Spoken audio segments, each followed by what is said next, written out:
بسم اللہ الرحمن الرحیم۔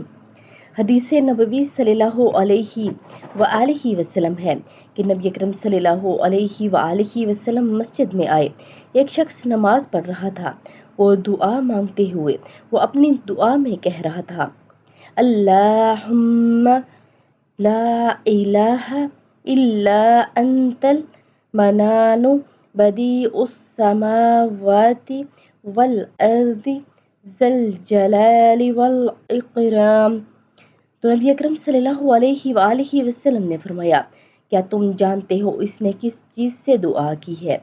اس نے اللہ سے اس کے اسم اعظم کے ذریعے دعا کی ہے کہ جب بھی اس کے ذریعے دعا کی جائے تو اللہ اسے قبول کر لے گا، اور جب بھی اس کے ذریعے کوئی چیز مانگی جائے گی اسے عطا فرما دیا جائے گا۔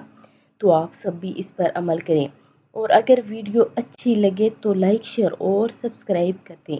جزاک اللہ خیر۔